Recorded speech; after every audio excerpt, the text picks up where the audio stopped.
This program is brought to you by the following proud sponsors: the Alltech Media Group, the region's leading multimedia video production and marketing company, and by California CEO Online Video Business Magazine.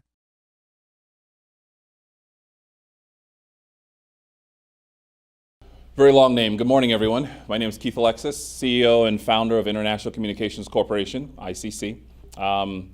We deal with some very interesting, but also some very easy stuff in the world of connectivity. So everyone in here, I'm sure, has a home network, right? You have broadband, you have probably a little wireless router that might have been provided to you by your service provider.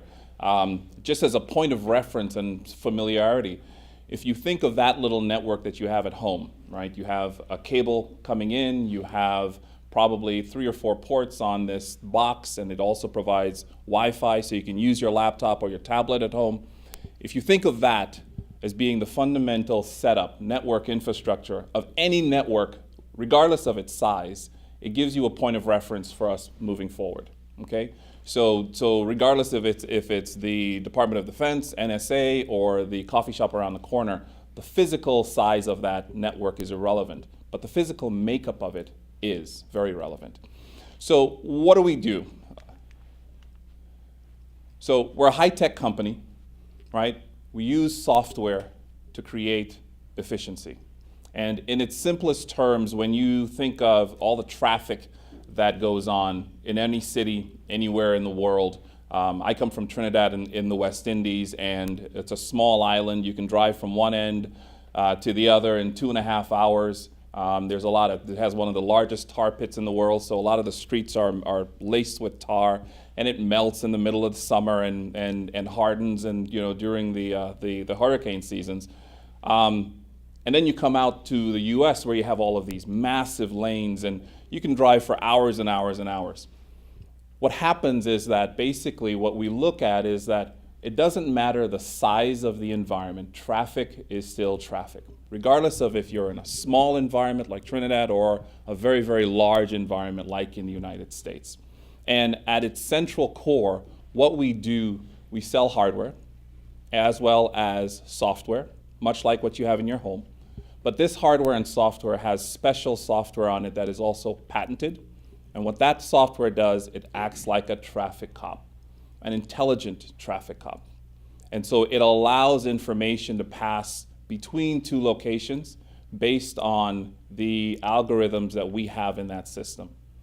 And what that ends up doing is that it improves the traffic flows of content as well as information. So much like we've heard a lot of talk about automated cars, right? Intelligent cars, smart cars, that we would have no traffic if cars could be 2 inches apart and driving at 100 miles an hour, there wouldn't be any traffic, but computers would control those cars. So very much like that kind of automation, we are able to do that within a physical network. Why is that even important? Well, with all the great things that's going on in the internet and connectivity, you all walk around with a couple of devices, right? Maybe a smartphone, maybe a tablet, a laptop. On average, every individual right now has 2, maybe 3 devices that they walk around that can be connected to the internet. In the next 3 years, it's going to be 10 devices, right? There'll be wearables. You can track your kids, track your dogs, track your wife, track your secretary, whomever else it is that you want to track, right? So every individual is going to have multiple devices on them. The little known secret that no one likes to talk about is the fact that it's physically breaking your connectivity. So when you go home in the afternoon and let's say your kids are online playing an online game and your network slows down, you don't really know why. You just see, well, you know what, my YouTube video broke up, no big deal. It's not that big of a deal for you because your network's smaller. When you start to get into some of the big networks, a business network, for example, that relies on information passing from one location to another as fast as possible, maybe the processing of an order, maybe the processing of a stock exchange, you start to realize now those kinds of slowdowns become intolerable. The problem is that those slowdowns are getting worse. In the next couple of years, they're going to be more than 50% of the human experience today are going to be connected, as well as machines that are going to be connected. So what we do, we take all of that information, all of that traffic jam, we sort it out, and we let it flow a lot simpler and a lot easier. Now, how do we start to accomplish that? We start to actually accomplish that by, one, having a certain amount of intelligence. Today on the left, what your normal network does, it basically says it's a traffic light. We allow certain information in before we allow certain information out. And that's what actually happens, right? So you can have more traffic coming from high performers, an order comes in, but then you have video traffic coming in, some of you that use Netflix or Skype or YouTube, information comes in. All of that information is what's called buffered, right? So it's stopped at a traffic light and says you've got to wait until this other high priority information goes by, like maybe the presidential cavalcade is coming through. And so it only allows information through based on priority. What our system does is that it sits as an intelligent traffic cop. And that heuristic engine that is built in says, okay, I have all of these tools. My objective is that I want everyone to get through. And as a result, I'm going to do my darndest to make sure that everyone gets through, even if I have to shift information on a dynamic basis. So suddenly I see there's more information over here looking to come through. I start making sure that if information on the other side that needs to be sent out, so if I have a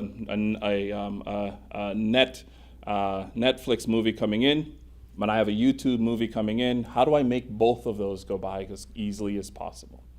So once again, the whole objective of what we do in our whole system is about releasing the traffic jams that are actually going on from a network standpoint.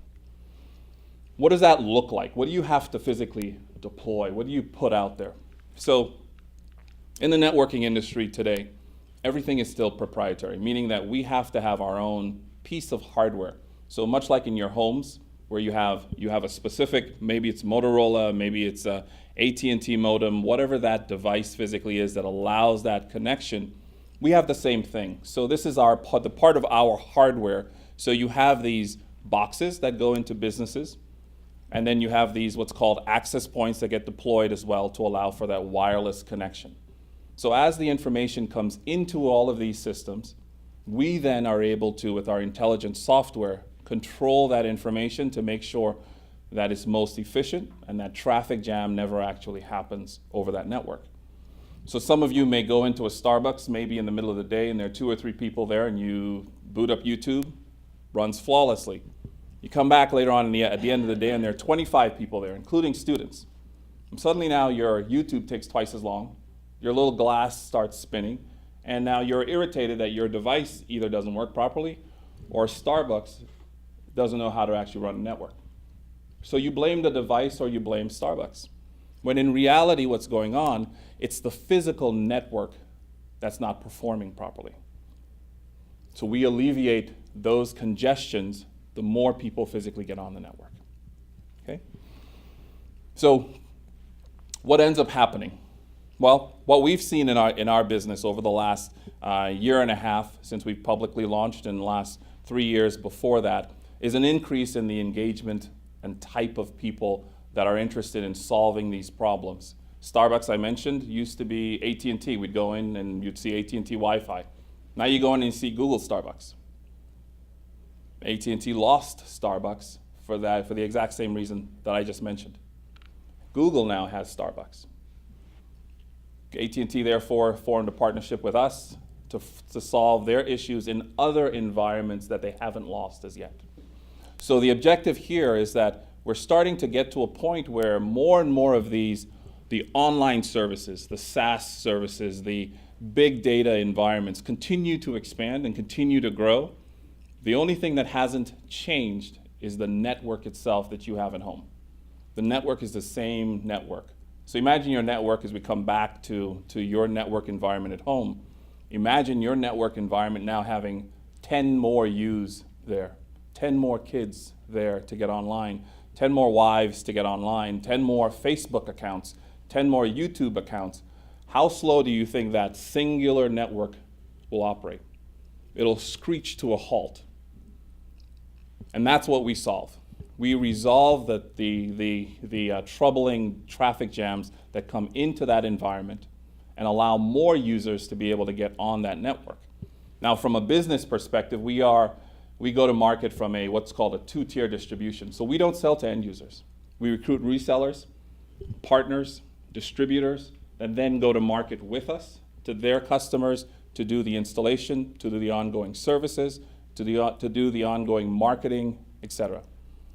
And so we train all of these across the country, and then we get into opportunities that range from education to hospitality to service provider markets as well. And our expectation and objective here is exposure.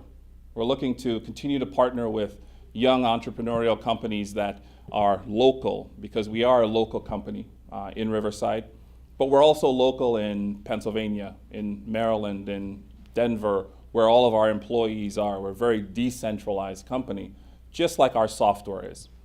And so it's a different business model, it's a different business plan, and we go up against the big guys, Cisco and Aruba and HP and all those guys on a daily basis, and we win 80% of our opportunities against those companies because the customer needs to resolve the issue of that broadband as well as the contention and the traffic jam is greater than their need to say, nobody gets fired for buying Cisco. Okay? Thanks, Keith. Thank you. Questions? Yeah, I'm a little confused by you putting a layer 3 gateway or switch in but what are you replacing on the network? Sure. In the grand scheme of things? And so if you answer that one, then in my next follow-on question. Absolutely. So when you look at us, when you look at us from a infrastructure standpoint, we have what's called a unified networking solution. So there is what we call an access system. So there's a 24-port layer 3 device that sits on the network. We put it as close to the gateway as possible. It's not a gateway, but it also controls, since it's 24 ports, the wired side of the network. And then also on the wireless side, it also has a full enterprise wireless LAN built into it. And then there's a service provider piece built into it. So those 3 pieces from a software standpoint are built into this one single box. And then you have the access points that are also the end devices to collect the client side of things. So we would replace a Cisco controller. We would not, obviously Meraki doesn't have controllers, but we would explain why it's better to have our controller on site, right? We would replace an Aruba controller as well as access points. So we are direct competitors to every large networking vendor out there today. So it is an upgrade, or it is a switch for the customer to switch to our physical infrastructure. In the next 8 to 10 years, what's happening is that open platforms are coming out. So you start having, when I say open platforms, meaning the OEMs are starting to develop physical platforms that you can load any information on, right? Your own software on. So that's what Google does today on their back end. They buy their own switches and they put their own software on their switches, right? They use what's called a software-defined networking. So they don't buy anything from Cisco. So that is the objective. Right, so now if you're an add-on, right? Yes. So you're adding another piece of equipment onto a network, okay? To me, that adds another layer of latency versus speeding things up, because as the data comes through to your box, Right. okay, now you run another process on it, Correct. all right, instead of letting that data come through. Right. How is that speeding, how does your process speed up the data versus adding another layer of latency? Great point. So the thing is that we're not being added. We would replace a Cisco infrastructure. The entire infrastructure up to their, maybe there's a big Catalyst, centralized switch or whatever else it is, but it would be our infrastructure. Absolutely correct. So 5 years ago when we started, people thought we were crazy, right? In a down economy, how are you going to start a networking company when it seems like the market is so saturated? The objective here isn't about the the famous marketing terms, software-defined networking or cloud controllers. We're not going after those names. There is an intrinsic natural issue in Ethernet, right, that's called contention. No one wants to solve it because basically contention allows networking vendors to come to you every 3 years and say, you need to upgrade now, right? You've hit your bottleneck, we can't help you, you need to upgrade, right? What we've done is gone back and said, if we could tweak it so that the objective of our software says we're not to drop a packet, that means I can use quality of service, I can use load balancing, I can use all of these different features to control how packets move, as opposed to just simply saying QoS has priority over everything and therefore things get kicked off the network and retransmit. And since you're technical, every time you retransmit, you add more latency. So it's like you just added 2 more cars for every one of you to the 91 freeway, right? So what we do is the exact opposite. And that has been the most difficult challenge as we market the company because it is so small, but yet it's so significant. So what we do, we offer 30-day free evaluations to all of our customers. Try it, put it in, and to date, over the last 12 months, we haven't received a single one back. And because once they realize the impact to them and the level of efficiency, they realize, geez, their bottom line winds up being more important than just simply sticking with a particular vendor. Yes. So you actually just answered my first question. But what's the revenue model for the client? Am I buying the software and the hardware, or am I renting it? And how do I pay for that, and how do you support it? Sure. So we sell to distributors, right? So the big distributors, you've got Ingram Micro out here, Tech, and so forth, right? So they then sell to resellers. So resellers are officially buying our product out. So we're sort of shielded from a lot of the financial issues because it's getting consolidated. We then really work with the resellers on how to get to market with their end user customers. And they've got multiple mediums, leasing and other terms as well. We are looking at, for different markets like hospitality, we are looking at coming up with a leasing program because part of the objective is you want to keep that customer because you eventually do need to upgrade, but you want to keep that customer for a longer period of time. And it's a little different model there. All right, if I'm a reseller, am I finding my own leads, or can I go through ICC? And does ICC basically say, hey, you've got some customers who inquired, and you are the closest to the customer? Yeah, so we do both. We do both. And what we do, we have this thing called white glove service. So for the reseller, it's a financial trap for them. Let's use Cisco as an example, just on purpose, right? You become a Cisco reseller. Well, you've got to pay for it to be a CCNA. You got to pay to be this. You got to pay to be that, right? It's expensive, right? TIG down in San Diego, they spend $2 million a year on Cisco certifications. So what we do with our partners, we say, look, at the end of the day, we'll do the design for you. We'll help you with the marketing. We'll do co-branded.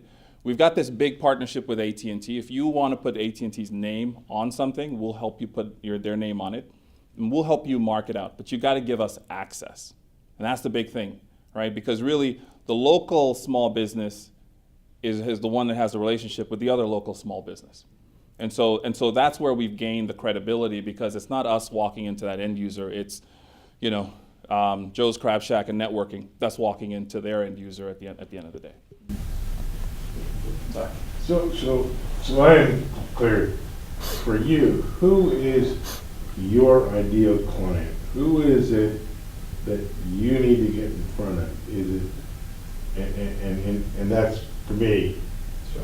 Who is your client? It's not the end user, but who is your client? Yeah. So our customer, I'll start from there. It's the distributor. Our actual client, from a market standpoint, we've started off in what we call sort of multiples kinds of markets. So hospitality has been very, very popular for us because when you go into a hospitality environment, say 100-room, 120-room hotel environment, they're probably at the most forefront of the industry from an issue standpoint, where they are seeing each person coming in with 3 and 4 devices, whereas 5 or 6 years ago it was 1. So their need to deal with contention is far greater than a lot of other environments.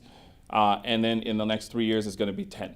So that's definitely, from a segment standpoint, one of the areas. Service providers, people that use our product to then offer a service out, right? So it doesn't necessarily have to be an AT&T, but it can be a TIG down in San Diego where, because we include all of these software features and it's flexible, they're able to sit back and say, okay, we can deploy this, but I can then change that based on the customer needs. So today, if the customer has a traditional voice system and I want them to go to, let's say, a hosted voice system, I need to change my network configuration.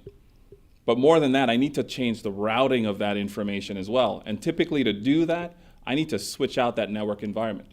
With our product, they don't need to do that, but they can charge for it. So TIG's model is great. They buy the product from us. They then create an a la carte menu of services for their customers, and then they basically reap the rewards on an ongoing basis. So we basically have that hospitality environment, service provider environment, and then we have this grab bag of special projects that we work on. Mastercraft boats, manufacturing facility, private islands off of the coast of Panama. The University of Utah, we have a joint project going on to light up their stadium. So there are these sort of special environments that are highly dense environments where the amount of people outweighs anything that traditional network environments can handle today. And so we really try to solve problems, but yeah, from a market standpoint, we need to make money as well, so we have these defined market segments that we go to. Yes? On the technical side again, it seems like you're avoiding collisions and you're not dropping packets. What happens when the network reaches a point of saturation? Does it go from not dropping packets to dropping everything, or how does it? Excellent question. So unfortunately, at some point in time, you have to upgrade, right? You do reach a point. Our thing is, from a total cost of ownership and return on investment, instead of that being 3 years, it's now 5, right? And that was actually in our discussion. We had a 3-year technology conversation with Intercontinental Hotel Group, IHG. And that was part of their goal. How can they get from having to upgrade every hotel every 3 years to 5 years, right? Our technology can, without the hotel environment, can go up to about 6 years. So if I install an 802.11n dual band today, for the next 6 years, you're not going to have to upgrade. And why is that, right? Because what we're looking at is there's a difference between what's called the theoretical maximum allowed, and that takes into consideration that overhead, right? So the problem is that overhead that gets eaten up by retransmissions, failed packets, et cetera, is quite significant. So we're all talking about gig technology today. It's not really gig actual throughput, right? And so what we talk about is actual throughput. Can we get that data through, right? And that's the difference with our technology. And that's why it is so difficult, because the whole marketing world from the big guys is all around theoretical maximums. And so everyone believes that, I got to go to 802.11ac today, but in reality, a lot of them don't even realize that they can't use 802.11ac because it's on a different frequency. Right. So you had mentioned Starbucks before. I heard something recently talking about the, increased popularity of Wi-Fi on airplanes. Would that be a similar sort of application? Absolutely, very, very similar. We actually work through AT&T with All Nippon Airways for not only their headquarters, but also their all 50 US locations, and then talking to them about their airplanes as well. We didn't win the opportunity, right, because of size, right? These guys, they want the world, right? But at the end of the day, it was an interesting lesson for us and they were there. We still have conversations with them, right? But they want to understand how can they increase the numbers that get on, because when you're talking about an airline connectivity, it's extremely expensive. So the more devices they have on that airline, it typically increases their cost. Another one that we did was very, very similar from a bid standpoint was Encero. They're an oil fracking company, 250 locations in these harsh environments. Their problem was, do they use satellite? If they use satellite, it's a $14 million deployment, right? We showed them our technology combined with some other new technology to get to each of the locations, and suddenly now that deployment went to 7. So to your point, yes, anywhere My main point is that everywhere, and getting back to your question about who is that customer, connectivity now is happening everywhere, from your stove to your refrigerator to the environments. When you walk into a hotel, it automatically turns on. It'll get to a point where it'll turn on before you get there, and because of your original data profile, because it kept it from the last hotel that you went to, because you set the thermostat at 78 degrees, it'll set it to what you personally like. So we talk about the Internet of Things and the personalization, but so it's Internet of Things, but really it's at an individual level. What can 1 million cups do for you? We need to get to 1 million locations. It is the quintessential problem that we have, or any startup has, of how do you expand and get your name out there as far as you humanly possibly can through contacts. We firmly believe in grassroots, right? Creating long-term, real strong relationships. So I think really getting to that point where we have exposure. How do we, here we are in Riverside, we can't have a conversation necessarily with certain people in Riverside, but we should be able to, because we're having the same conversation in Montclair School District out in New Jersey. So not only are we having that conversation there, now Newark, Mayor of Newark has figured out what we're doing. Now they're talking to us about possibly, maybe we can do more for the whole city. So there are different areas in different cities that we can do this for, and change sort of the traditional model where cost-sensitive environments are still hurting, but yet they're still being told, no, you need to upgrade every 3 months, every 3 years, and so forth. So it's really exposure. Great. Well, thank you very much. Thank you.